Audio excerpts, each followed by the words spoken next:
The year is 2023.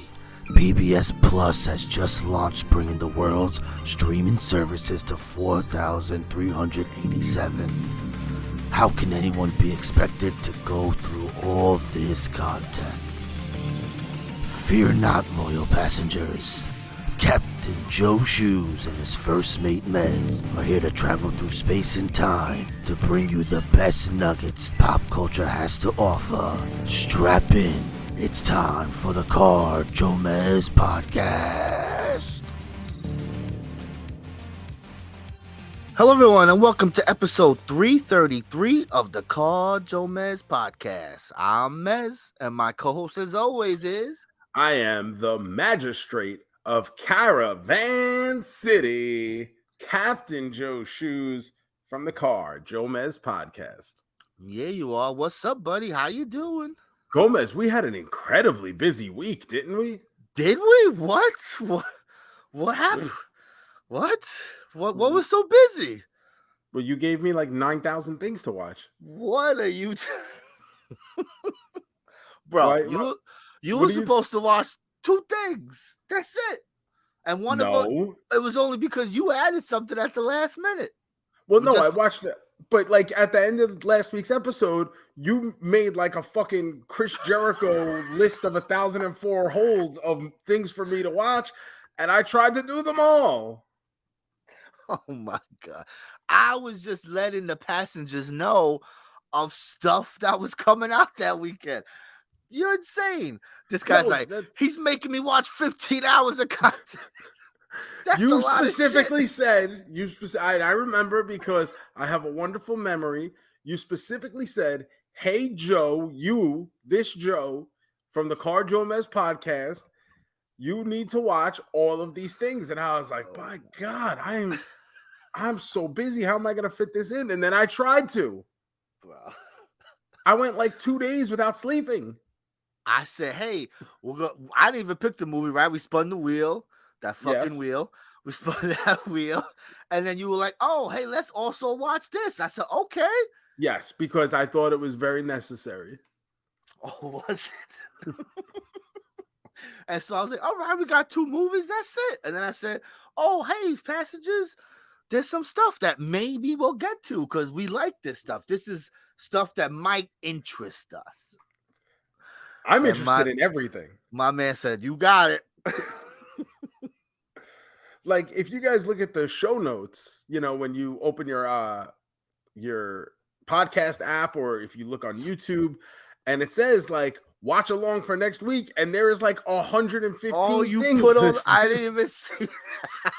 I didn't even see. I update that, so I was like, oh shit, we are fucking busy this week.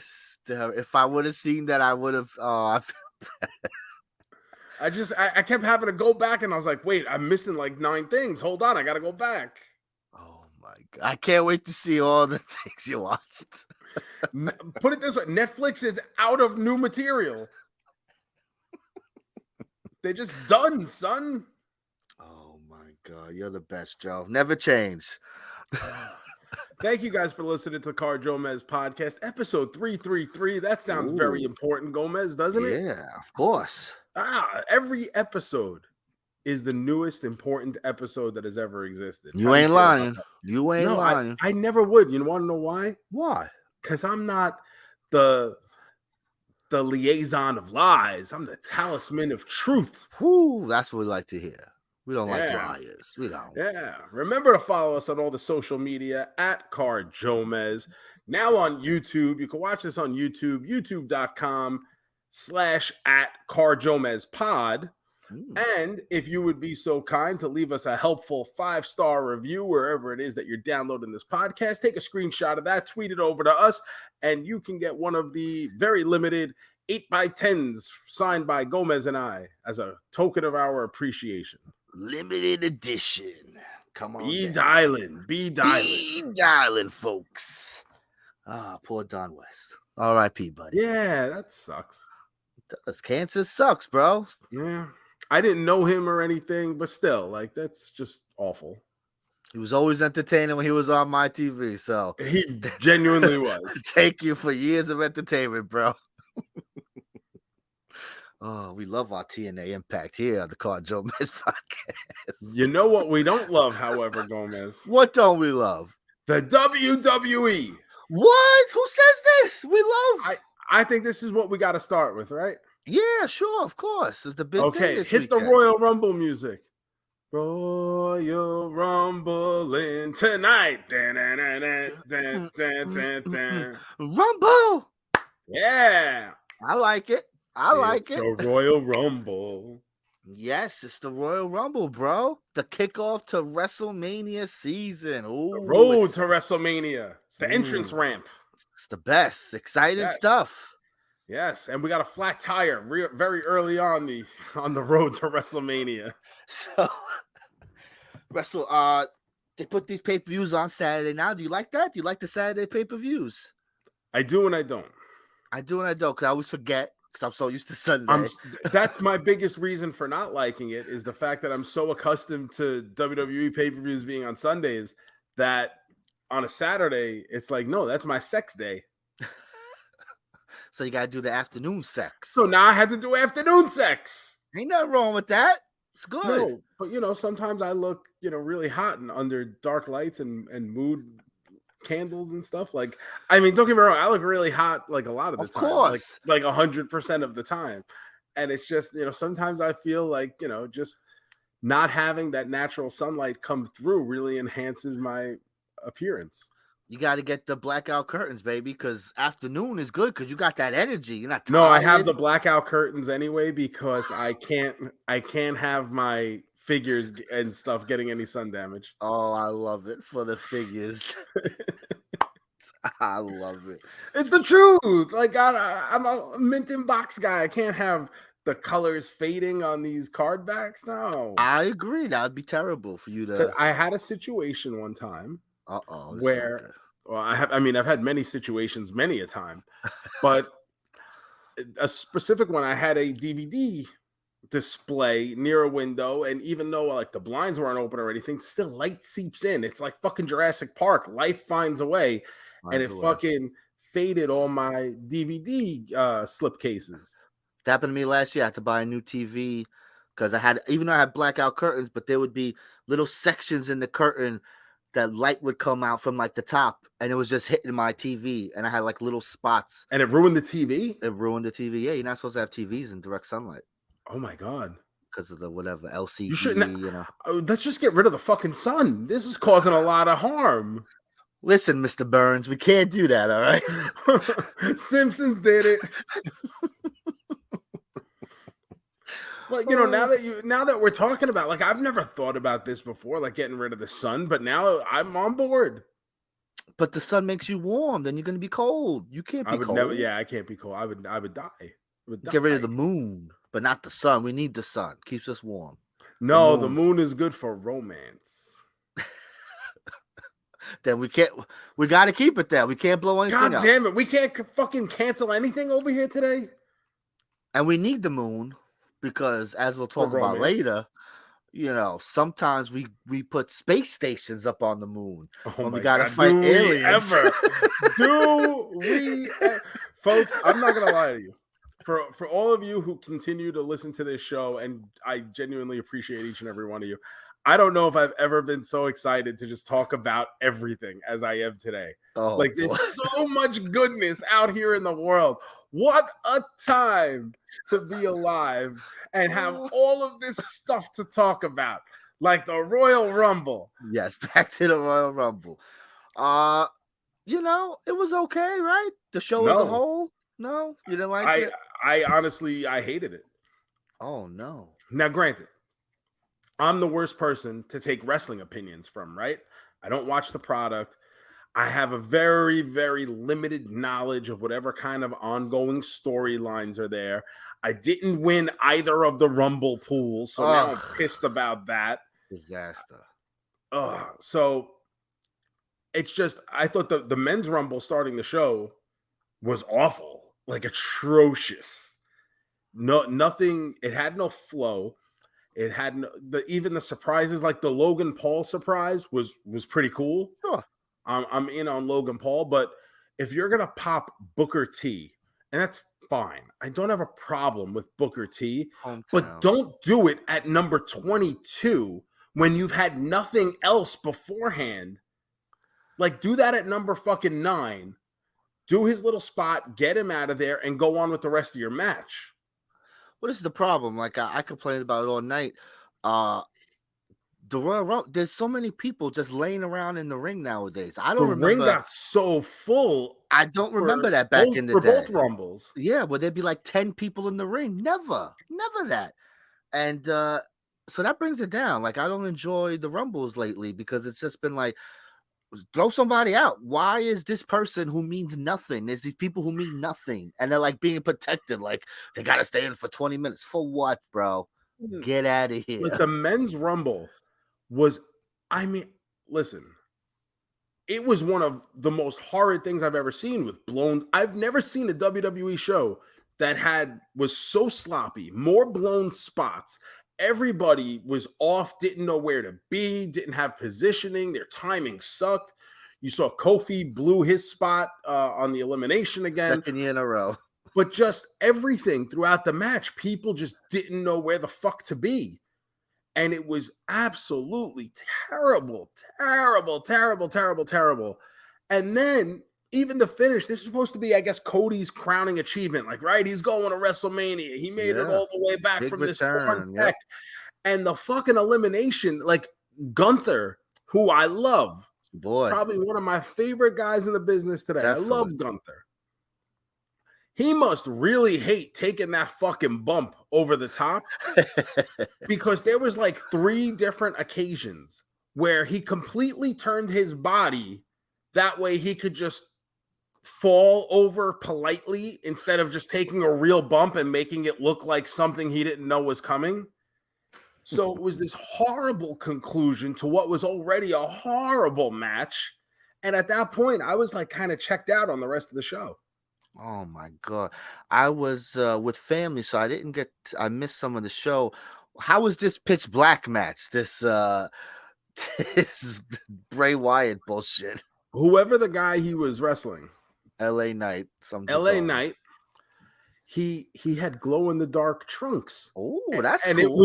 it was very cool. That's cool, at least. But that was all I could focus on. So I don't know how I'm sure I guess it was all right. They just wrestled in the dark. I don't even know what the fuck the match was. They had a wrestling match in the dark. So stupid. Just turn off the lights. But like, doesn't that seem like I understand like this is a business and WWE does all this like kind of crazy off the wall shit and they're the innovators and whatever. But like having a sponsored match, like it's a bit much with a fucking real like gimmick to tie into a fucking soda, doesn't that come off just like incredibly carny and indie? It is, especially like people's logo and the big Mountain Dew. It's just not for me, pal. It's all like, about the money. And don't get me wrong, like I understand like real sports, do this shit. Like UFC has fucking the beer logos and every company under the sun on the mat, and the guys have all their logos on their trunks and their fight shorts and everything else because everyone's got to get paid. But maybe it's because I'm just old and it's not what I'm used to seeing in wrestling. And that could very well be it. I could very much be completely and wildly out of touch with this stuff. Maybe, bro. I think it's silly. I agree. Well, I'm glad I'm not the only one, but we're also in a similar demographic. Sure. So, maybe we're not the people that should be commenting on this. But either way, isn't wrestling for us? Like WWE, isn't it for our age group? I don't know if anything's for us anymore. Oh my God, this is what? I need things to be about me at all times, bro. What is this? This is bullshit. We've just hit that point in our life where, remember the TV show Dinosaurs on ABC? Of course, who can't? And eventually on Dinosaurs, when you're a dinosaur, you reach a certain age, your family gets to throw you into a volcano. And I think we're just, you and I both, probably the majority of people who listen to this show or watch it on YouTube, I think the overwhelming majority of us have reached that point in our lives where we are ready to be thrown into the volcano. But we're the ones with money. Young people don't got no money. Us old people got the money. So we can spend. That's why you got all these toys behind you, right? Shut up. I don't have shit. because you got the money. Don't tell people what I have in my house. You didn't have those when you were 20 years old. You have no money. Well, they didn't come out yet when I was 20 years old. These are You couldn't afford fucking how could Eternia. I have a 40th anniversary He-Man figure back when it was only the 20th anniversary back then? Did you have 20th anniversary figures? Did they do anything? Yeah. They They had commemoratives. What you think about the main event stuff? That's the big thing. The Roman Reigns, Sammy Uso. I was checked out before the end of the show. Oh, come on. It was fantastic. I didn't see the main event. Yeah. The match was all right, but then it's all about the after. The poor Sammy. So what he do? He turned on Roman Reigns? Yeah, because they were beating up, Kevin Owens too much. And he's like, bro, it's beneath you. What are we doing? So Roman's like, it is beneath me. So you do it. You beat him up. And then Roman turned his back and Sammy hit him with the chair. It was so sad. And Jey Uso lost his mind. You are my brother. It was so good. And then Jimmy, it's good. Good shit. Can't wait. So now we're getting a Roman Sammy thing? Probably an Elimination Chamber. And then I don't think he's getting no title win or anything. He'll probably be the ones to beat the Usos, maybe him and KO versus the Usos at WrestleMania, I kind of wish they've spent so long letting this story matriculate. And it's like, it almost feels like a shame to waste a match at Elimination Chamber. I agree, but you putting the belt on Sammy? You want to do that? Yes and no. Right? Like, yes, because I think it's different. I don't think, I think it'll be a surprise to a lot of people. I think you can take that story around now. Obviously, it would probably only be for a short period of time. It probably goes back to Roman at some point. But the no part of it is there ain't no one on the fucking planet who knows who Sami Zayn is. I agree. Like Roman is a star, and you need you need a star. We talked about this with Black Panther. You need stars. The entertainment business operates around stars, and putting your top belt on Sami Zayn, is that enough to make him a household name? Like, I understand he's on TV every week, and he has been for a decade at this point, but is he someone you can walk down the street and people wearing a t-shirt and people know who that is?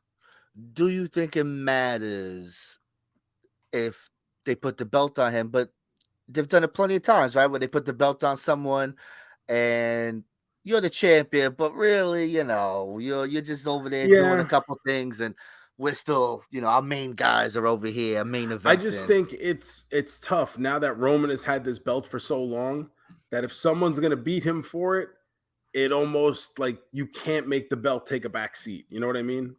I agree. So is Cody's good enough to be the one to take that belt off of him? Man. I don't get the Cody stuff. I've never been a Cody person, never. Like, I mean, I guess he has good matches. Like, his matches are good, but just getting there is just he's so corny. I just can't. That's the thing. He's always been like corny and trying to play the role. Yeah. Instead of actually just being a guy. And I don't know Cody. I've never met him, so I don't know what his real personality is like. It's just, I've never gotten the vibe that, this is the dude. You know what I mean? I understand. Never. I never got it. Ring of Honor. But a lot of people do. I mean, he's very popular, clearly. He's very popular. So either I just don't get it, or I'm just missing something completely. All of those things are possibilities.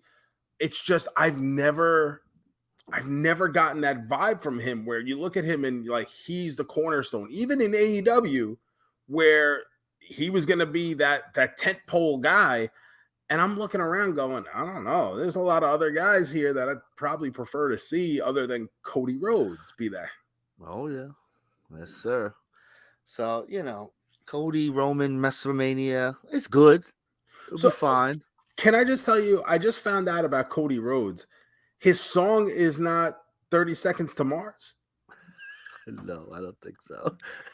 It's just some thing. It's so.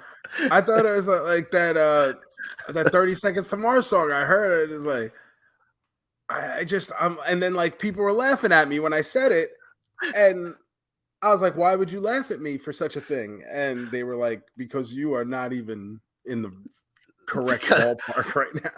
Like a wrestler using a 30 Seconds to Mars song in 2023. I don't think that's going to happen too much. He's emo, right? Isn't he emo? He's very drama. He's a drama queen when it comes to his stuff. Very dramatic. But I don't know. I don't think 30 Seconds to Mars has really had that staying power. Jared Leto obviously is a star. He is not either, yeah. Well, he's a star. He headlines movies. I'm not saying his movies make money, but they give him money to make movies. That counts for something. Yeah. So, in conclusion, on the men's rumble, the main event, I just don't know, man. Like, I guess he's got to be that guy because, like, who else is there? Unless you want to go back to Seth, and it's nothing against Seth at this point. It's just like, how many times do you go to that well? Nah, I think it's got to be someone. I mean, Cody's fine, but if it's not going to be Cody, it's got to be someone on the come up, right? You gotta make someone. So either Sammy. I know Riddle was hot for a while. That's that apparently has that ship has sailed. Well, yeah, he got in trouble. He's in rehab, whatever nonsense, and so obviously they're not gonna jump right in with him again. So yeah. What about the women's rumble? It was all right. I liked it better than the men's rumble, but at the same time, it's the same thing. Issues, laying around, the same issues. Watching a spot, and then someone big will come in. Oh, beat up, but then you didn't throw no one out. And then they just go into a corner. Yeah. Oh, sell. Oh, no. It's like, what do we do? Come on. So that's I think one of the things I got out of this rumble, and going back to the men's rumble for a second, because they're kind of interchangeable. It shows you how few stars they have because the biggest reactions still go to Brock Lesnar. And whenever he's eliminated, the people still go crazy that Brock got eliminated because no one expects anyone to be able to eliminate Brock still. Of course, people are like, oh, is Brock going to win this Rumble? Oh, boy. Once they announced him, they're like, Brock's in the Rumble? Shit. Because they can't imagine him being eliminated, They're like, shit. Like, I mean, I get it. Like that, I guess Lashley is pretty over right now. And I guess he's doing some good things. And, he got the pop for eliminating Brock. But at the same time, are they popping because he did it? Or are they popping just because they are surprised Brock is out? And to this point, I would say it's because Brock is out. It's a mix. Bobby Lashley's pretty over. He's pretty popular. He's probably like the number 2 baby face on the show and shit. Like he's up there. People do like him. I don't mind him, but Bobby Lashley, whatever. Yeah. In conclusion, I just don't think this was a very memorable Rumble. I don't think this is going to be one that people are going back to in 5-10 years going, oh, you know what Rumble was really good is 2023. Now that, really not a lot to it. No, they're just going to talk about the main event angle and yeah, Rhea, made history being the first lady to be number 1 and win. So they'll bring that up. Is that special? Like, I understand, for the women's side of the Rumble, since they've been doing this, sure, it's the first time. But for people who have been watching wrestling, is that even special anymore? I think so. It's only happened like 5 times or something like that. It's not like it's, it happens often. I feel they're like 1, 2, 3, like those people stay in the Rumble like till the end a lot more than they used to nowadays. Yeah. Like you get a lot of those long things, but winning it, it's a big deal. It's cool. Whatever. I like, once again, now I'm showing my age because I've been around for all of these Rumbles. You know what I mean? Yeah, you have. For a kid watching this, it's probably like, oh my God, she was number 1 and she did it. But it's exactly. For me, I guess it's just, I don't know. There've been times where like we were at 2004, I believe, when Benoit won, which did not happen. but he won. And Big Show eliminated himself somehow. Yeah. But and it's just, you feel like you've seen it already. You've seen it done. Maybe you've seen it done better. For a child who hasn't watched that, a kid who's a fan, or a teenager who's just recently gotten into it, yeah, I guess it's cool. But for us longtime fans, I just don't see where that still really holds any value. And I think Gunther also set he was the longest record for the longest. Yeah. And even then, it's how many times we're going to do that? Like, so that'll be brought up, So there's things that happened here that will get name dropped in a couple years, because it's historic stuff. But other than that, Chelsea Green, remember that? She did the Bushwhacker Luke spot. She had the shortest entrance too. See, so that's what I mean. So like a couple of important things did happen on the show that, I guess will be important years to come. But as a whole, man, that was awesome, that Rumble. I can't wait to rewatch it. Nah, I don't think so. So that's it for the Royal Rumble. JoeMeZ, before we get into all the 15 things that were on the agenda today, I added a movie of my own. I just want to talk about this quick. Sure. It was a movie recommended to me by a friend. It's a couple years old now. It's called The Broken Hearts Gallery. And it's not your typical Joe Shoes fare. Interesting. So the IMDb description on this movie is, after a breakup, a young woman decides to start a gallery where people can leave trinkets from past relationships. And I don't think that's a very great description. Basically, something happens in this woman's life, and she saves these mementos from all her relationships because it keeps her and reminds her of the better times in her life. And kind of struck a nerve with me because what do we talk about all the time? Nostalgia. And we love that nostalgia. Yes. And why do we love it? Because it makes us remember the better and fun times in our lives. Like a 40th anniversary He-Man figure, it reminds me of the times when I was a child having fun playing with the original He-Man figure because I'm that old. But this movie, it's, the woman is trying to get into the art world. She ends up losing her job, and she ends up doing this thing where she takes out a piece that reminds her of a bad ex-boyfriend, puts it on this wall, and then apparently people see it and start adding stuff to it and saying their stories behind why they kept this in the first place. Pretty fun. Not necessarily fun, but it hits you in the feels. But an entertaining film. I enjoyed it. I actually bought it because apparently it's not streaming anywhere. What's going on with these movies we watching? Like, what the fuck? This is crazy. So I paid the $4.99 or whatever it was to watch this movie. But yeah, it did hit me from a lot of ways. And the reveal of why this woman started keeping these mementos in the first place, it kind of is surprising. It's not, your typical, oh, she's this damaged artsy girl from the village, So it was surprising, but it actually has a lot of sentimental meaning, and it caught me. So it caught me in the feels, and it was one of those movies that made me do some thinking and reflection. So I gave it a 3.5 main man. I think it's definitely worth a watch if anyone wants to check it out. Broken Hearts Gallery.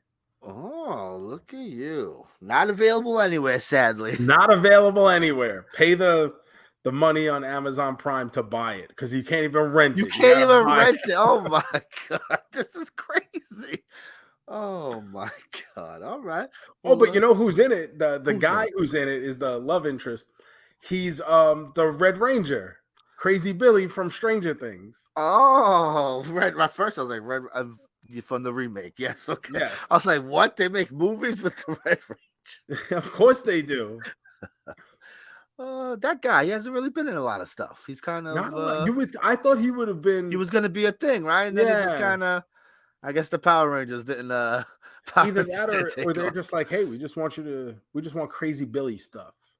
Was he in last season? Like, did they do flashbacks or anything of him? Oh, I don't remember. But even then, like, you're not really in it at that point. No, that's what I mean. If they just did like a flashback or something. Yeah. I know the girl was going through shit in the season. I don't know. Whatever. Oh, all right. What else you got there, Joe? Oh my God, JoeMeZ got so much. Yeah, So I just want to say, over a year ago, I pre-ordered There's a Haslab crowd-funded item for GI Joe. Oh, okay. The GI Joe Skystriker. You know their fighter jet. Mm-hmm. It hit all the stretch goals, so we're getting all sorts of Oh. fucking figures with it too. That's cool. Finally showed up at my house, and let me tell you, this thing is awesome. Oh, I got 7 new figures, a Scarlet in a flight suit, a Cobra Commander. We've got Cobra Troopers. We've got the guy Ace who drives the plane. We've got a paratrooper. We've got the guys who do this thing on the runway. When I know I know what they do. They do this thing. So it's like all this cool shit. But now I've been talking about it. I got to get weaned down my collection. I'm running out of space, running out of room. So this thing finally shows up, and I'm like, I have to sell this. Oh my god. You know, I made the decision a few months back that I was going to focus on just the Masters of the Universe stuff and select other things. And I just can't justify keeping anything GI Joe. And now I've got this beautiful Skystriker and all these wonderful exclusive figures. And now I'm going to turn around and be like a flipper. And I almost feel bad about it. But like, what are my options at this point? I really don't have the space to display all this shit. And just keeping it to put in a closet and not be able to appreciate it like defeats the purpose of having it in the first place. It's true. So if anyone out there is interested in a GI Joe Skystriker with all the unlocks, hit me up. So funny. That's just I'll post some pictures because it really is cool. I mean, they've gone back to making the 3 3/4 inch figures like we remember from our childhood, but with the O-rings. A couple years ago, they tried doing retro figures where it were just like, they just felt cheap in your hands. They didn't feel right. They didn't feel like GI Joes. Now they're going back to doing it with the old style. So you said they're doing the figure size. They made them bigger, like they. So they tried bringing back a 3 3/4 inch. They were calling them like GI Joe Retro or whatever. Yeah. But they were crafting them differently. So whereas the other GI Joes had the O-ring in the hips, the new ones did not. They were more like just sculpted figures, but they didn't feel like GI Joes. They felt cheap. You know, it's one of those things. You had to have them in your hands to be able to explain it. But if you did, you knew it right away. You know what I mean? Now, I remember holding a GI Joe back in the day. It had some weight to it. Like it was like it just like you could beat the shit out of those GI Joes, and we all did. You know, it was, yeah. But the ones that they had come out with, just they weren't the same, man. They felt awful, and now they're redoing this line, but with the old style construction of the figures. But they also have GI Joe figures in different series that are like 6-inch class. They call them classified series. So they would basically scale with like your WWE Elite figures or your Masters of the Universe figures, stuff like that. And those are more detailed, more articulation, that kind of thing. Interesting. Before you get into some other things, I just wanted to ask, Scott Rolen, Hall of Famer Joe? Yeah. I said he's borderline, but I would have voted for him. Yes. Is it because like third base is so not? That's a big part of it. His numbers are good, and we have a better appreciation now for people's all-around games than we did in years past, where we were just looking at home runs and RBIs, and that was pretty much where we called it quits. Yeah. But these new age stats, they give us an ability to appreciate everything a player does, from their base running to their fielding, as well as their hitting. And because third base is a criminally underrepresented position, I would have voted for Scott Rolen. And I've become more of a big Hall guy too, where I'm, everybody, you keep comparing these guys to, Babe Ruth did this and Mickey Mantle did that. Okay, like those are inner circle guys. That doesn't mean they're the only ones who should be able to get in. I agree. So he was the only one who got in. A couple people were close. He was the only one who got in from the vote, but remember, we also are getting Fred McGriff from the Veterans Committee vote. Fred McGriff.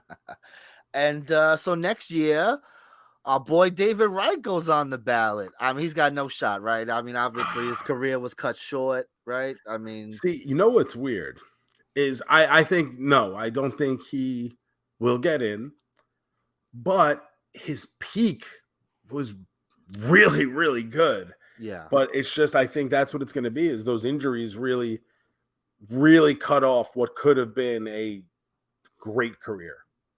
Jose Reyes, no shot, right? No. Bartolo Colon. Do you Yes, think he absolutely. First ballot. Unanimous. bro. For all the joy he brought us in I agree. 2015, that I alone agree. makes it worth it.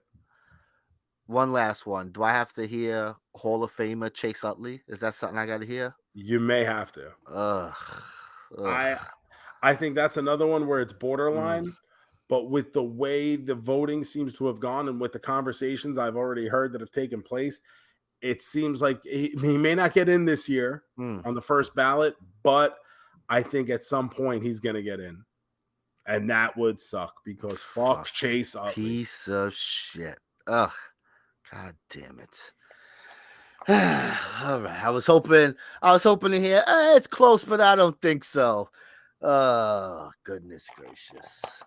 I think as the voters now skew younger, as people are not aging out, but kind of leaving the business and whatever, and we are replaced by a more analytical line of thinkers, I think you're going to see more of these borderline guys getting in or getting at least longer consideration. I don't think we're going to have to deal with people like Kenny Lofton falling off the ballot after 1 year anymore, which sucks because I think Kenny Lofton's a Hall of Famer and I hope he gets some consideration from a modern day veterans committee at some point. But we also had a very crowded ballot problem for a number of years because of people like Bonds and Clemens and others who have been clogging up the ballots for years. And the BBWAA is limited to only voting for 10 people on each ballot. So we did have very crowded ballots for a while. Yeah. All right. Interesting stuff. Thank you for that. Love it. Some baseball news. Always a little bit. Love it. All right. Let's get back to this this long list of movies this week. So let's go to movie. This is a Netflix movie. It's a documentary. JoeMeZ, I don't know if you watched it or not. We haven't spoken about this, but I know it's up your alley. The PEZ Outlaw. Yes, I watched it this weekend. Okay, this afternoon. Excuse me. So the PEZ Outlaw is about this gentleman named Steve Glue. And he spent the 90s smuggling rare PEZ dispensers into the United States from Eastern Europe, making millions of dollars. And it was this magical experience for everyone involved until his arch nemesis, the President, decides to destroy him. Oh my goodness. It's hysterical. Shit back in the day, bro. The shit you can get away with is just insane. So legitimately, this is a guy from Michigan. And this is a documentary, mind you. So this isn't like just some Netflix. No. This is a documentary. It's a real thing. Guy from Michigan really doing whatever he can to make a couple bucks. Yeah. And one of his go-tos back in the day was sending in all the cereal box tops to get all the giveaways. And he would do it for like hundreds of items, and then he would take those items and go to like collector and toy shows and sell them. Then he's really the reason they put in the rules like only one per household. Which is insane. This one guy was getting so many cereal giveaways that they were like, okay, we got to change the rules. Steve Glue is ruining it for everyone. Okay, then he's at a toy convention ready to hang it up. He's ready to hang it up, he says. He's like, I'm just going to sell my inventory and be done with it. He gets like this hot tip from like a woman, I guess, kind of is like, yo, meet me in the alley. And she's like, oh, you got to go to fucking Hungary or whatever the fuck. Like, and he goes over there. He has this idea of like PEZ dispensers. He's like, wow, I could really do some cool. Yeah, I could really sell these fucking things. He ends up going to like the PEZ manufacturing factories, like the actual factories, and just flying home with duffel bags, just walking in unreleased PEZ dispensers. Like what goes on? It just makes no sense, bro. Like literally, this man, he said, "Oh, I just played dumb American, and I just walked in and just Customs couldn't wait to get rid of him, like, and just pass him through. The PEZ people, like, they just wanted, I guess, their couple of American dollars, so they were just giving this guy anything out of their fucking safes. So he's funny. coming back to America with these PEZ dispensers that have never been released or are extremely limited from Europe because the United States distribution was they were controlled by the president. Yes. And the president is this guy, Scott McWhinney, and he had the final say on what dispensers were able to be distributed within the United States. So anything from Eastern Europe basically was a no-go unless the president gave his fucking stamp of approval. So this guy is coming and going back and forth to all these fucking PEZ factories, coming back with duffel bags of this shit, selling them for huge prices. And of course, the people talk, the PEZ people talk. Because in any form of collecting, any form of fandom, you always have those inner people who know everybody, right? Of course. And now you got one guy who's being like a fucking mole for the president. But this guy was putting full page ads in the fucking paper like he didn't give a shit. It's insane. How you I just watched this movie going, number one, how did this happen? I just don't get why it's such a big deal. It's not like it's drugs. You know what I mean? It's fucking PEZ dispensers. I don't understand. And then they got like an FBI agent on this thing going, he was breaking multiple international laws. And we're like, what? He didn't kill nobody. He didn't kidnap children. He brought PEZ. He brought joyous PEZ into the lives of thousands of people. I figure you're not a PEZ guy, right? Because it's fruity things, right? So you never. I've never been a big PEZ guy. Did you ever like collect the things or anything like that? No, it was, and I always collected something, but PEZ dispensers just never struck my interest like that. Yeah, I eat PEZ. I love PEZ, but I'm more of you eat it out of the wrapper. Just give me the fucking, just give me the sleeve of the refills. Every once in a while, I'll buy like a cool looking guy, but it's not like I really keep it. I go, oh look, this is so cool, and then it's lost. And then you eat the candy and throw it away. So it don't matter. So Joey Hudson, who we've spoken about on this episode, of course. He been listening for a while, and he knows your affinity for PEZ and candy in general. Yeah. And he said, I got an idea for you guys. Hot merch idea. He goes, get some dispensers, put a Captain Shoes head on one, a JoeMeZ head on the other, and you call it Card JoePeZ. I love it. Card JoePeZ. So it's brilliant. It's so good. And I will say I have already put out feelers to see if this is something that can get done. So we could do some kind of limited release if it's possible and get some Card JoePeZ dispensers. I fucking love it. So good. Would that be the highlight of your life? It's up there. I mean, it's more important than having a kid, right? Come on, bro. Anyone can have a kid. Like, not everyone can have their heads on a head on a PEZ. Nope. You know anyone with their head on a PEZ? Mickey Mouse. That's it. Bugs Bunny. That's it. And those are two important people. Bubble Boy from this movie. Oh, the stupid Bubble Boy. Oh, this Bubble Boy. So fucking stupid. So anyway, I like this. I enjoyed this documentary. It's a fun movie. The guy's a character. It's worth it. I'm gonna give it a 3.5 main man. I think it's worth the watch. 3. I'll give it a 3. It's like an hour and a half. Yeah. It flies by. It's a very interesting story. The guy's a character. He's giving an interview. It's good. It's a good time. You'll enjoy it. It's just so wild. You just sit there watching it going, but this is a movie about fucking PEZ, bro. That's it. Like, what? Like, you take the PEZ to something else and you're like, oh, shit. Like, I believe it's in the true crime section. Like, we've been getting like these fucking Epstein documentaries and Bernie Madoff and now the PEZ outlaw. Like, Jesus Christ. Do people have no morals anymore? It's a good name, too, because you hear PEZ outlaw. You're like, what the fuck was going on with the PEZ? What? Like, what? Oh, so good. It's a good one. That's on Netflix, folks. Check it out. Oh, man. JoeMeZ, next thing I'm going to bring up, Amazon Prime movie. J-Lo Tad Hamilton, Tad Hamilton, baby. Cheech, Yes, Cheech. Stifler's mom. Stifler's mom. Star-studded event, right? It is, Like bro. I said, you need stars, and this movie has them. Shotgun Wedding. To me, it's kind of a basic action movie, but it's about Darcy and Tom, and they're getting all their families together for a destination wedding, and it gets hijacked by pirates. And now it's up to Darcy and Tom to rescue their families. Did you watch this one? I did not get to watch this one, though. Okay. So basically, J-Lo and Tad Hamilton, you know, she's like got commitment issues. Okay. And Tad Hamilton's like, but I love you. And we all know how weddings go with J-Lo, so it's never easy. But it gets hijacked by pirates with her, led by her ex-boyfriend, Lenny Kravitz. Yeah. Interesting. It really got the stars. They came out of the woodwork for this one. But so J-Lo and Tad Hamilton are the only ones who haven't quite been kidnapped, so they got to go and do all the action shit to kind of rescue their families.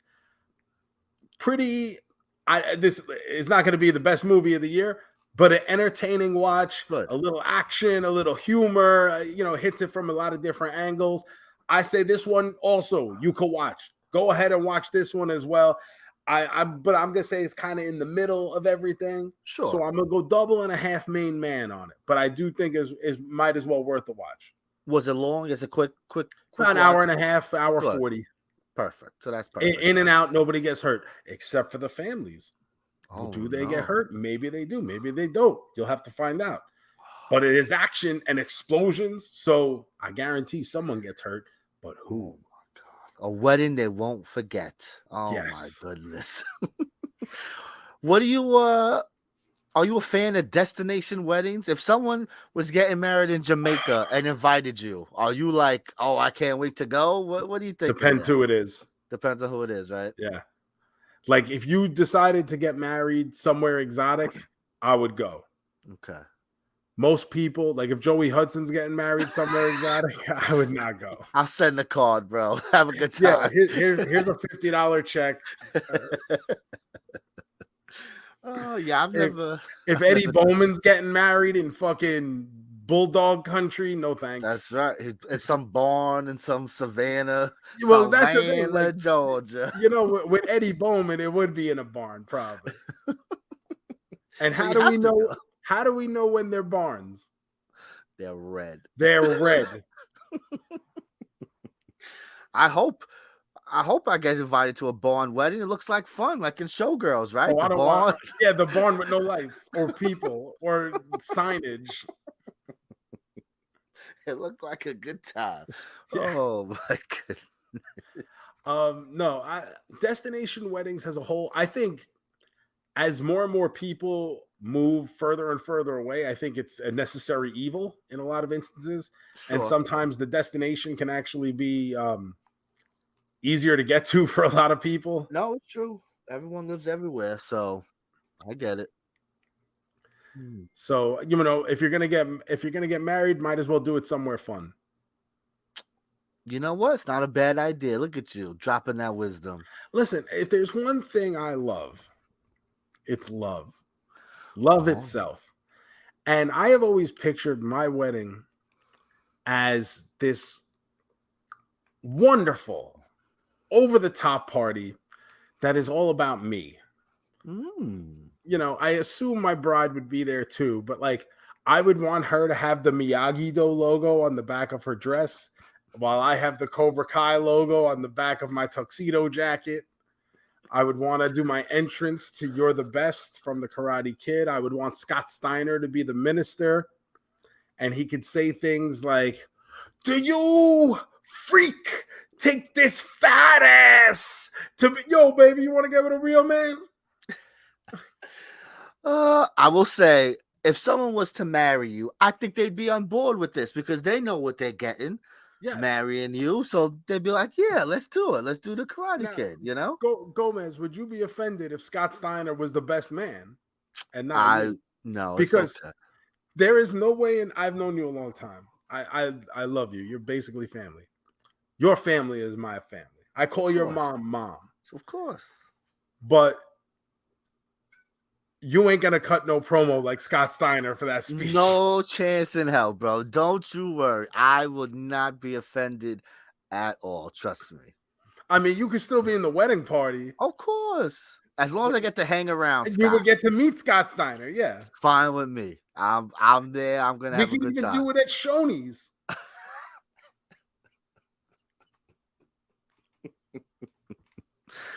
Oh, good. I can't wait for this wedding. It's gonna be fun. Me neither. Now I'm very excited.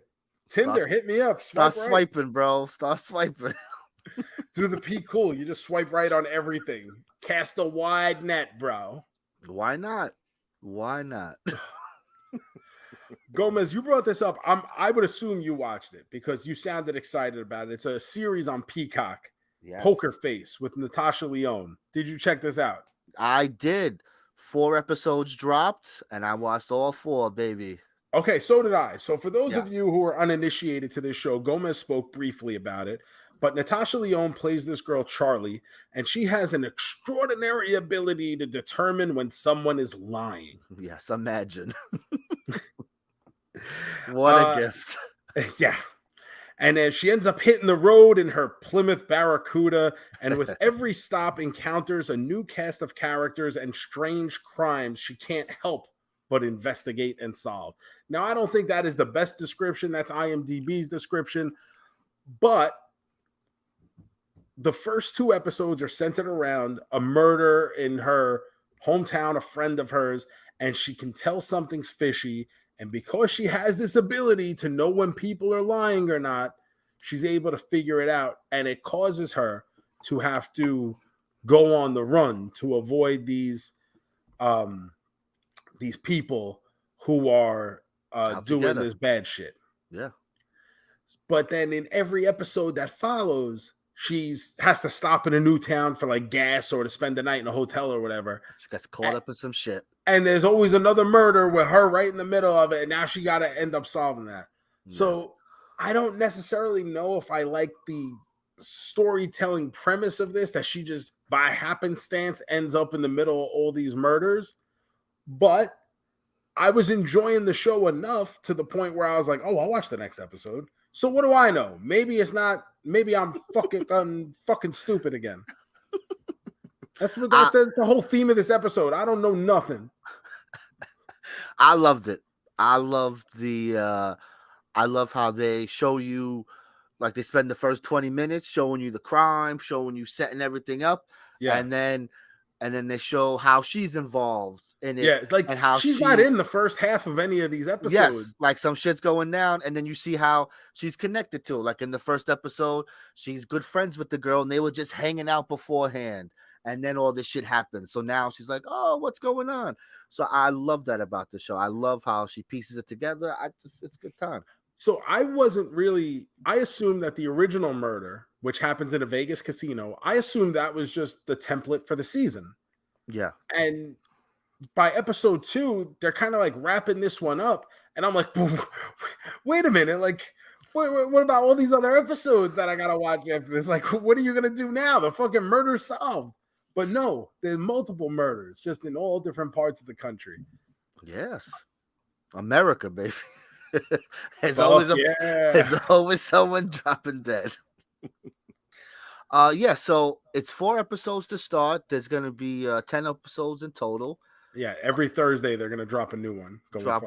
One of them. Brian Johnson is only did 3 episodes. So they got a cast of directors and writers doing the show. I'm very excited to see what they do because basically every story is self-contained. Yes. And then they add a little, like in the 4th episode, they like, oh, hey, don't forget she's on the run from she's bad still guys. On the run from the bad guys. So it's like going back to there. But 2, 3, 4, it's just here's a mystery and let's solve it. They got guest stars. The guest stars have been good, And I was gonna say that is it's a nice spot the guy. Yes. Because you're like, oh, this is this person and this girl is this person. So it's good for that too.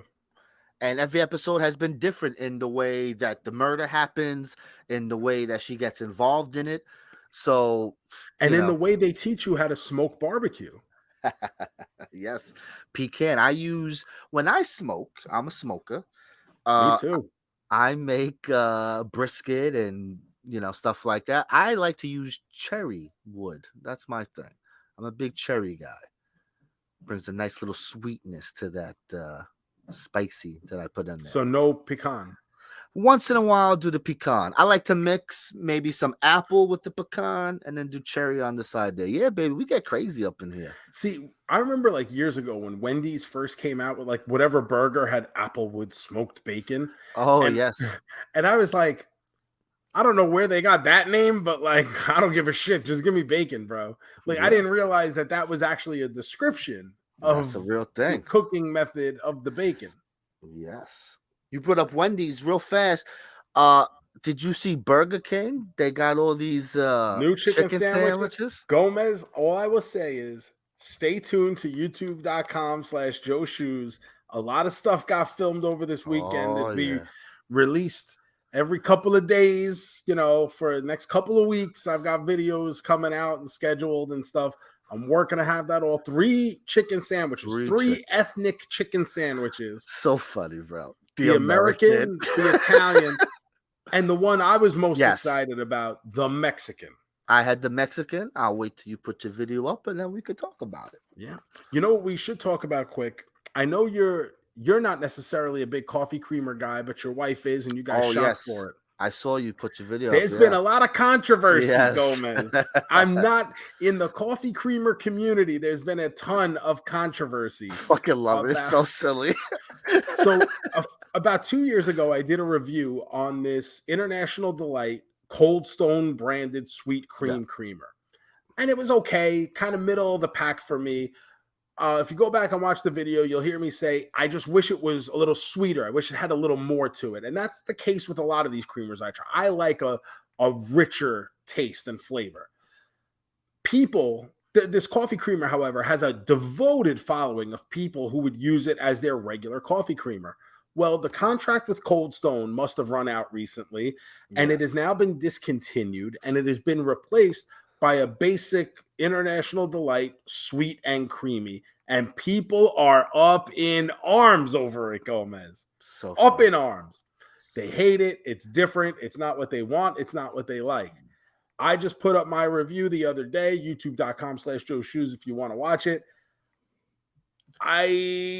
International Delight is very happy with me right now. Let's say that. I'm not a hot take guy. I always say that. I'm not shitting on something just to shit on something. But if I'm mad about something, I have no problem saying it. I feel like I'm a truth teller. I'm giving you a genuine opinion. I'm not just trying to get fucking clicks on whatever. No. But I didn't think it was that bad. In fact, I kind of liked it better than the Cold Stone one. Oh, man. I just saw it for the first time yesterday because we still had the Cold Stones in the supermarket. And I was walking by and I said, wait a minute. Oh, it's that new one. So she's got a little creamer left, but that'll be the next one I buy because she's definitely got to try that. Because that was one of her faves. She just likes it, not too sweet, a little bit of that. Apparently, it was a real go-to for quite a few people because my video from 2 years ago has been performing really well out of nowhere, better than it ever has in the 2 years it's been on YouTube. And I keep getting comments and comments and comments from people who are like up in arms that this coffee creamer was discontinued. I hate when they do shit like that. I went to TGI Fridays and, it's not Jack Daniels no more. It's just whiskey glaze. Oh. Yeah. And I felt it tasted different. I haven't been there in a long time. I feel like they tweaked the recipe. Well, they have to. And they're not using cherries in there anymore. There was cherries in there, and I didn't like that. So I made it myself when I got home. Much better. I'll make it for you one day. I'll make a good Jack Daniels sauce. So yeah, if you want to subscribe to my YouTube, please feel free. YouTube.com/JoeShoes. Like I said, I got a bunch of new coffee creamer reviews coming out.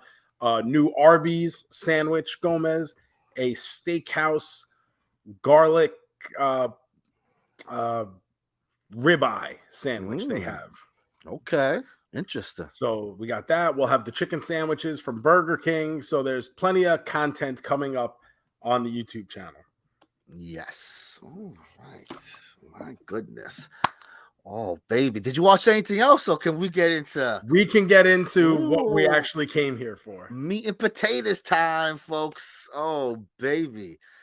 The obscure sequel weeks continue. Oh my Yeah. God. We're almost done, Joe. We're almost done. I think I'll be sad when this is over. Oh, will Because you? some of these movies have just been ridiculous. They're all ridiculous. Because why were these movies made? Well, we know why one of them was made this week. Yes. The money. No, because it's amazing.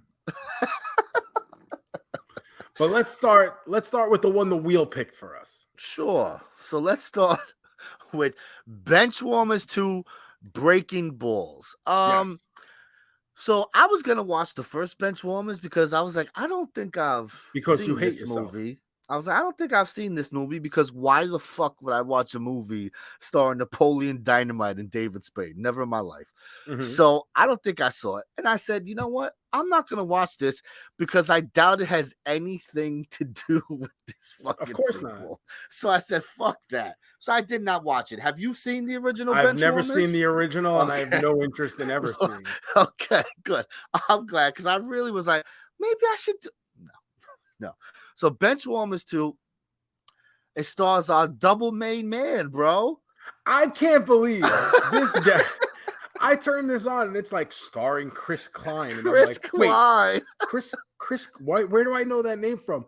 It's fucking Oz from American Pie. I didn't think he still did movies. Bro, I haven't seen that name in forever. I can't even tell you. Like literally, this movie came out what, 2018? 2019, like I have. 2019. So that's a and long then, so I went onto his IMDb and I'm like, what did they fucking dig this guy out of a mausoleum? Like, what the fuck is going on? He's actually been pretty active. He's been steady working, huh? Like Wow. nothing like big, but Sure. like a couple episodes on this show, a few episodes here. He's doing this. I'm like, what the fucking good for you, Chris Klein. It's got to keep that insurance. Can't let that insurance laugh. Got to take a job every once in a while. Yeah, right? So here's the description for Benchwarmers 2 Breaking Balls. After a freak accident ruins a guy's chances at playing professional baseball, he joins a competitive softball league for lawyers. Yeah, I mean, that's pretty much the movie. Now, I look at this and I go, oh yeah, you know what? If you're not going to be able to play professional baseball, then playing an intramural softball league for your law firm is a fine backup. Yes. Oh, this movie. Let's talk about this movie. So the best thing about this movie is it's an hour and a half, nice and breezy, in and out. So when I went to log this movie onto Letterboxd, it's got like a 1.5 rating, right? And I was looking at the reviews, and there was a lot of 1-star and half-star reviews. And it's before I watched the movie, so I'm like, oh my God, what the fuck is this movie? And I watched this movie, and it ain't good. But I mean, this movie is not terrible. I was about to say the same thing. Like, it's I don't think it's funny. Like, there's like, it's supposed to be a comedy and there's no fucking jokes. So that makes it bad, obviously. But to see half-star reviews and 1-star reviews, I'm like, oh my God, I was dreading watching this movie. And I watched it and I was like, almost pleasantly surprised. Yes, it's fine. It's a fine movie. Yes, I am in the same boat as you. So for all of you who did watch this movie on twitch.tv/MEZ movie, where JoeMeZ was nice enough to stream it for all of us, I hope you feel the same. Like, yeah, we've made you guys watch some bad fucking movies in the past. But honestly, this is not as bad. Like, this Showgirls was way worse than this. Way worse than this movie. So worse. So I was pleasantly surprised, I'll say, that when I was watching, I was like, all right, I'm not fucking enjoying it or nothing, but whew. It is a very corny, very stereotypical, low budget, BS fucking B movie, right straight to DVD comedy. Yes. And there's a market for that. And this isn't like an egregious use of fucking budgets or actors or anything like that. It's just, there's not a lot to it. So like JoeMeZ said, there are plenty of movies out there in the world that are way worse than this. Way worse. But again, if we're comparing it on joke wise, because it is a comedy. I mean, It's not very funny. It's terrible in that sense. The jokes are just, the jokes, I guess, it's playing off of that 2006 humor, right? Like it's very, like in 2019, I wouldn't expect a movie like this with that kind of jokes. Not that anything's offensive or anything. It's just the way they're telling their jokes and the style of jokes. It's like, oh, we're still making movies like this. Like this is still what we're doing. It feels a lot more dated than it really is. But it looks good. Like it's shot nice. Like it looks better than a lot of movies I watch. So I guess if you watch a lot of bad movies, this one won't be so bad. So yeah, I mean that's our recommendation. Gomez, why don't we hit some music? Yeah. Are you a man? A double main man? Are you a man?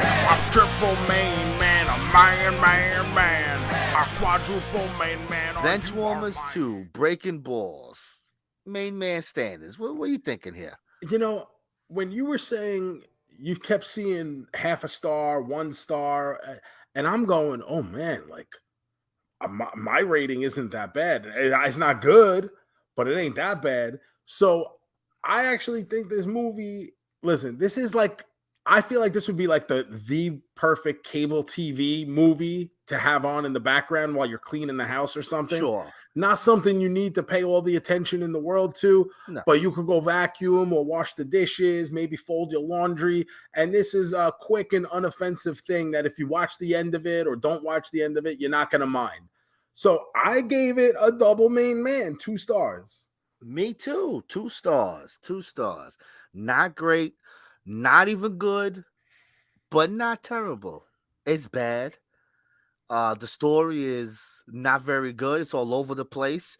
They're trying to stop a thing, and then all of a sudden, just playing baseball, getting better at baseball. It's just like everything's like kind of quick, boom, boom, boom.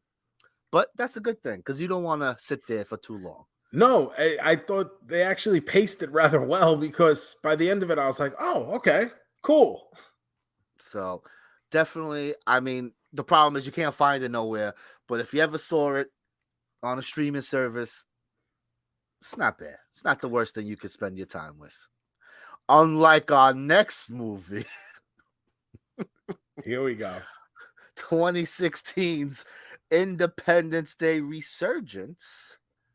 Oh boy, what a movie this one is. So 2016 is 20 years removed from the original Independence Day, which I think we all agree is a smash hit. Yeah. Awesome, amazing, especially at the time. Hell yeah. Now we get this long-awaited sequel. And this movie was the main focus of the only 4th episode back in 2016 of the JoeMeZ podcast. And it was that because I was dying to see it. And Gomez was like, I think more than yes, of course, but I mean, 20 years later to make it Independence Day, it's like, okay, let's see what we got here. And I was hyped for it, and I hope you guys saw it then. Based on the box office, not a lot of you did. Bro, the box office was terrible. Didn't even come in first on its first weekend, bro. So I believe it only made $45 million opening weekend, which had to be a huge disappointment. The budget for it was $165. It only finished the domestic take at $103. Jesus. That's crazy. So, Independence Day Resurgence 2016, 2 decades after the first Independence Day invasion, Earth is faced with a new extrasolar threat, but will mankind's new space defenses be enough? So basically, in the 20 years that have passed, humans have started building space stations out on the moon. That way we can defend in case the aliens ever want to come back. And guess what? They fucking do. Thank God we were using their technology to better enhance all our shit there. Because, oh boy, they came back all right.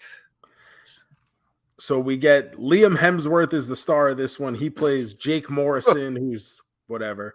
Liam Hemsworth. We get Jesse T. Usher, who plays Dylan Hiller, the son of Will Smith's character Will in Smith's the character, original yeah. one, Steve Hiller. Yes. And we get the return of Jeff Goldblum as David Levinson, and David. his dad comes back too. Yes, yes. Judge Hirsch comes back too. Judd Hirsch is back. My son David. So Gomez, I mean, we're what, 7 years later? Yes, have not watched it or thought about it since opening weekend. I remember the biggest thing I came out of when I kept seeing the advertisements when it was being released as ID 42, and all I could picture was Jackie Robinson driving the spaceship to defend us from the aliens. God bless him. Because that's the crossover I feel like we deserve. Bro, we need that. But 7 years ago, I left this movie very excited. Silly boy. And now, as we sit here in 2023, with the benefit of hindsight, I'm lucky enough to still be here to have the benefit of hindsight on this movie. This is fucking awesome. Oh my God. I love this movie. I don't give a shit what any of you motherfuckers think. We go to space, we got aliens, we got the Chinese moon supervisor doing supervisor things. That's right. There is so much goodness packed into this star-studded film. I can't believe it is not as highly renowned as the original. Whew, boy, oh boy, this movie. Man. So I remember leaving the theater, and my biggest thing was, man, I wish this movie was the movie they end on, where they're going to get these sons. We're going to space to come fuck these aliens up. That would have been a fun movie. This movie. Oh, Joe. I was not feeling it the second time around. This movie, just having this Hemsworth as your lead guy is just, it already drags the movie down, bro. This guy sucks. I mean, and as we've seen in the 7 years that have passed, exactly. Did you like Will Smith's son? Like him? Like he's not really. I don't know. I felt like, I mean, he definitely wasn't the main guy. No, but it's just like he's there and he's doing whatever. Listen, they gave me Independence Day. I wanted Independence Day, and they fucking gave it to me. And they gave it to me hard, and they gave it to me long, and I fucking ate that shit up with a spoon because they know their audience. If you were the president, right? Yes. Thought about this. Madam President here. Seal award. And so the big spaceship comes, right? Mm-hmm. And there's a debate. Should we shoot at them? We don't know if we should do this or not. And she goes, let's fucking shoot them, bro. And so they shoot them. Uh-oh. Would you have shot these aliens if you were the president? What do you think you would have done there? It's a very hard decision, right? Because I get it. It's you don't want to shoot first to start some shit, bro. You know? But at the same time, you don't want to shoot second. You don't want to shoot second. It's so Han hard. Solo taught us that. It's a rough one. Like, I get it, man. That's a tough decision to make. You know, but when you're in the chair, you're there to make decisions. That's part of the job. That's why you get paid the big bucks. And when you put off those decisions, well, you don't belong in that seat. So I commend President Lanfer, or whatever the hell her name is, Larfer, what I don't know. I commend Madam President, the President even. Commend you for being proactive, making that decision to shoot down that alien spaceship, even though it just forced more aliens to come and cause more intergalactic war. Maybe we could have tried communicating first. I guess, but I don't know. But honestly, I think the correct decision was made. You have those space stations set up on the moon for a reason. They're for the defense of your planet. And honestly, I think maybe shoot first, ask questions later is not necessarily the best strategy. But, you know, I think sometimes you need to ask for forgiveness instead of permission. I think in this case you have to shoot first because you dealt with this 20 years ago. Yep. You got fucked up. They took your White House. We had to rebuild the whole fucking White House. You know, they fucked your shit up. What are the odds of them coming back 20 years later to be like, hey, what's up, bro? We're just checking in. How's everybody doing? We bring space bucks. We bring you love. It's giving us love. Kill it.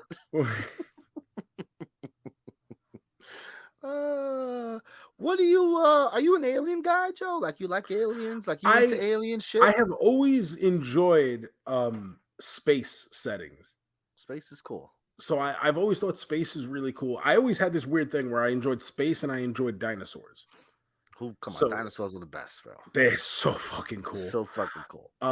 You know, obviously opposite ends of the spectrum, but we did have that one cartoon where the dinosaurs end up in space, and I love it. it's kind of the best of both worlds. That's funny. But yeah, so I guess like by proxy, like I always have an interest in this, even from I'm not the biggest sci-fi guy, but like even like the X-Files, like I always had an interest in, even if it wasn't like my favorite show, but it was something I could sit and watch all the time. So I guess I do more than I let on. I'm the same way, right? Because I always not that I would not say I'm a sci-fi guy, but when I watch a sci-fi thing, I'm like so into it and I love it because I love science and stuff. It's interesting shit. But it's usually not the first thing I'm jumping to. Exactly. But when I watch it, I'm like, man, that was a good ass movie. Oh man, I love that, you know? So with aliens, same thing. With aliens and stuff. As a kid, aliens always freaked me out. Fire in the Sky, that movie that came out like 94, 95. The trailers for that fucked my life up as a kid. It was spooky as shit. And also being in the city with my grandpa, one time I read a weekly world news. Remember these things? Oh, and there was a thing. Made that boy a star. There was a thing about aliens coming and inducting New York City boys or something like that. So that shit fucked me up. So I used to see them always at the cash register when I would go food shopping with my mom. That's what they were. Yep. And I knew better than to ask my mom to buy me Weekly World News. Like I knew that just like was no chance. For any of you that have ever met my mom, you know, like she would not even entertain the thought of it. But my brother, however, was like, Mom, can I get this Weekly World News? And she'd be like, no, like, what are you talking about? He's like, well, you got a magazine, because my mom would pick up like Women's World or something at the register. So then like she started buying him Weekly World News. So we would have this kind of just sticking around the house, and it was just unbelievable. So fucking fun. I love it. Can I have a thing? She gets him a fucking subscription coming to the house. In all honesty, there may have been a point where he did have a subscription. I fucking love it. Anything for the baby boy. Oh man. Independence Day, Resurgence. Let's hit the music. Are you a man? A double main man? Are you a man? A triple main man? A man? A quadruple main man? Are you? All right, main man standings here, Joe. Where does ID 42 land on your main man standings? JoeMeZ, I'm not kidding. I fucking love this movie. I loved it then. I love it now. I don't know why it took me so long to rewatch it. That is an egregious error in judgment on my part. I will not ever make that mistake again. I think this is a quadruple main man. 4 stars. Wow. I'm gonna give this 4 stars. Wow. You're gonna give it 4 stars as well? No, not even. I'm gonna give it half of that. I'll give it 2 stars. I'll be nice. We'll give it 2 stars. Oh yeah, I thought you were gonna say 8 stars, and I was like, no. Oh man, you know it's not great. It is great. It's not. There's a few things that are interesting. What don't you like about this movie? a lot of stuff. I don't like the action. I don't like the characters. Like I said, there's stuff in here that's okay. My biggest thing is the way the movie ends with them going, let's go. We're going to go fly and we're going to fuck them up in this shit. That's the movie I want. I want that movie where they're in space. We got to wait. It's what, fighting 7 aliens. years? So we got another 13 years to go for Another that movie. 13 years to go. There was this movie that came out. I don't know if you ever saw it, called Skyline. It was an alien invasion movie, right? The aliens come here, right? It was a kind of popular movie, whatever. But it made like 4 spin-off sequels, right? Directed DVD. Okay. But the cool thing about it is it turned into now we're in space fucking up the aliens. So it turned really fun. And that's what I want. I want to see some space stuff. I don't want to see the aliens coming here, blowing up the White House again or blowing up this again. I want to blow up their shit. Come on. Oh, man. So 13 more years. I can't wait. 13 years. You get your movie. Oh, no. My spaceship broke. That's what you get for not appreciating real talking space. Shit about the spaceship. We could fix that fast. So next week is the last week of our sequel month here, Joe. Oh no, so soon. So soon. It's been a whole month we've done this. There's only one way to go out, baby. We gotta do Mean Girls 2. We have to do Mean Girls 2. We gotta do Mean Girl 2. So this is another movie that is not streaming fucking anywhere. So it will be on the Twitch again. And we'll have a good time wrapping up our oddball sequels here with this is the way to do it. This is why we started this little series that we did for this month, and that's the way we're gonna end it. So twitch.tv/MEZ movie. Make sure you give JoeMeZ a follow over there. That way you can see what else he's got going on. Sometimes he just puts up random shit in the middle of all this stuff too. I do. I will this week for the last one. I'll have some fun stuff in between. So this week we got 2 things coming out here, Joe. Well, how many things am I going to have to watch? I want you to watch one. You can watch the other one too. Okay. So the big thing this week is there's a new M. Night Shyamalan movie coming out called Knock on the Cabin. Is there a twist?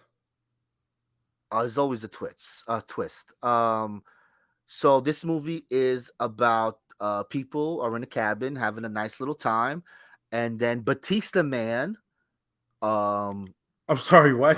Batista Man, Ron Weasley, and someone else knock on the door, and they're like, "Hey, the apocalypse is about to happen, and the only way to stop it is one of you guys have to die. You have to sacrifice someone in this cabin right here." And so now, is there really an apocalypse happening?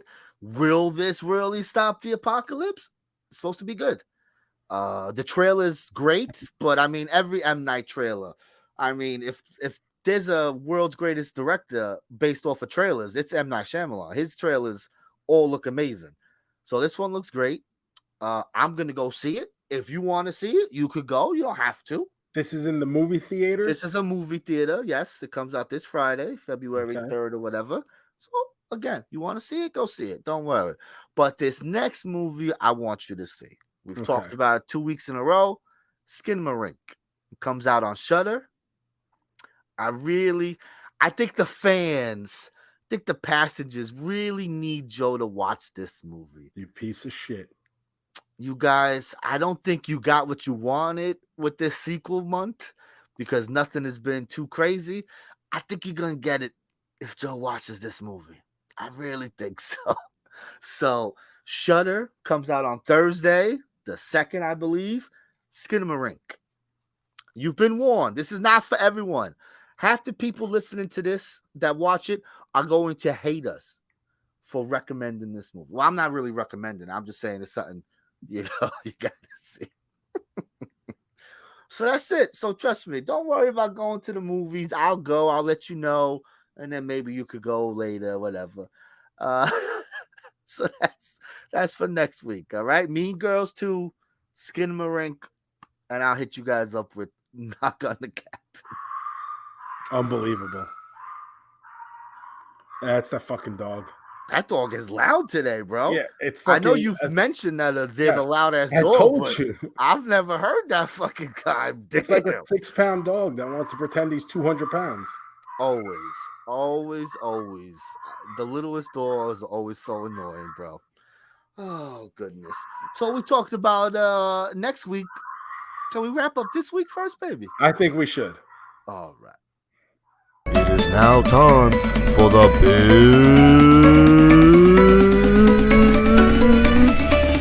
finish.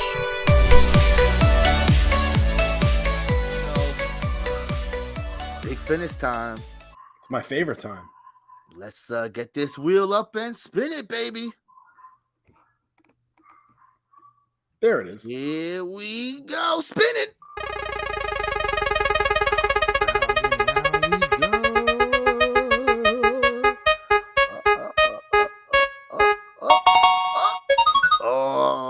Okay. Thriller movies. This is interesting.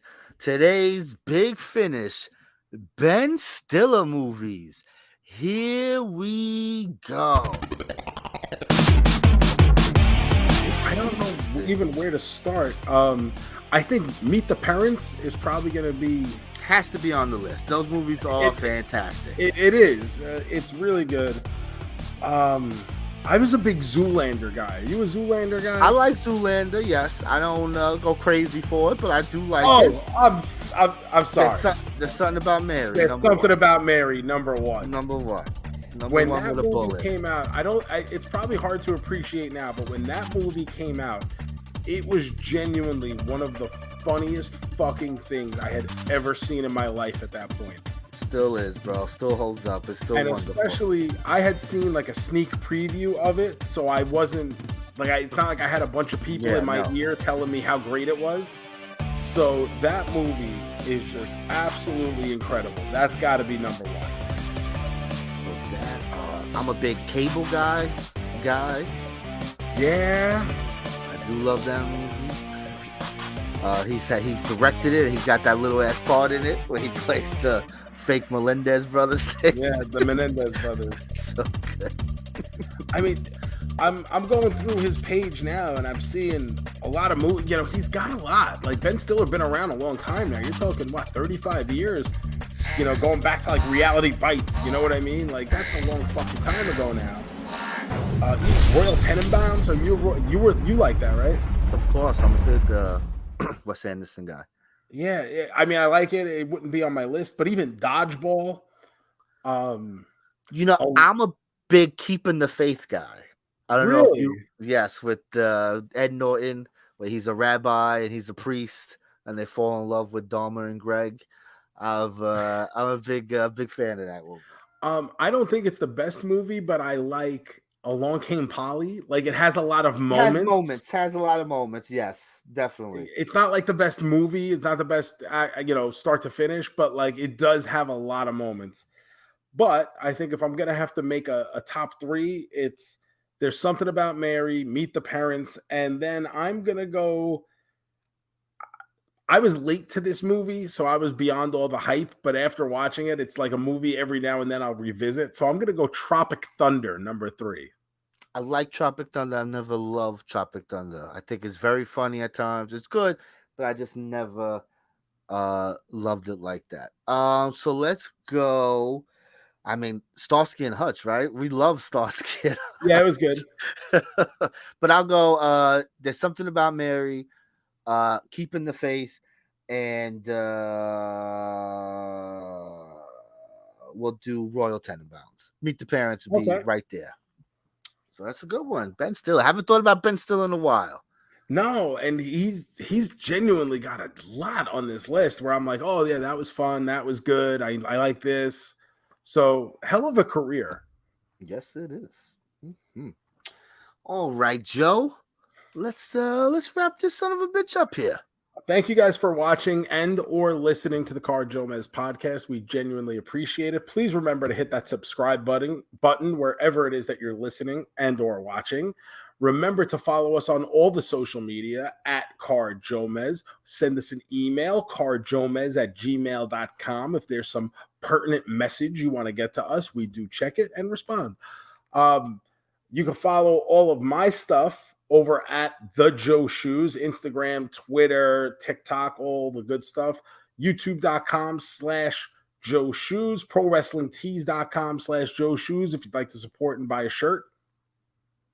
Yes, I'm the Gomez154, Instagram and Twitter. My Twitch is Mez Movie. We'll be showing Mean Girls, and we'll have a little stuff there. I'll make it fun for everybody. A little 2-hour block of some fun shit there. So we're back next week with Mean Girls 2, SKINAMARINK, and if you feel like doing the extra credit, what is it, Cabin Fever? knock at the cabin, some shit like that. Knock on the cabin. So that's if you want to do the extra credit. I got all my extra credit out of the way this week. Yes, Joe did enough. I did not understand the assignment. It worked out. It all worked out. In all honesty, I really didn't have any misses here. I kind of enjoyed everything I watched. So if you want to check out Shotgun Wedding, sure, fun little movie. If you want to watch Poker Face, absolutely. Gomez, I seem to like it more than me, but I still liked it. I give it a triple main man.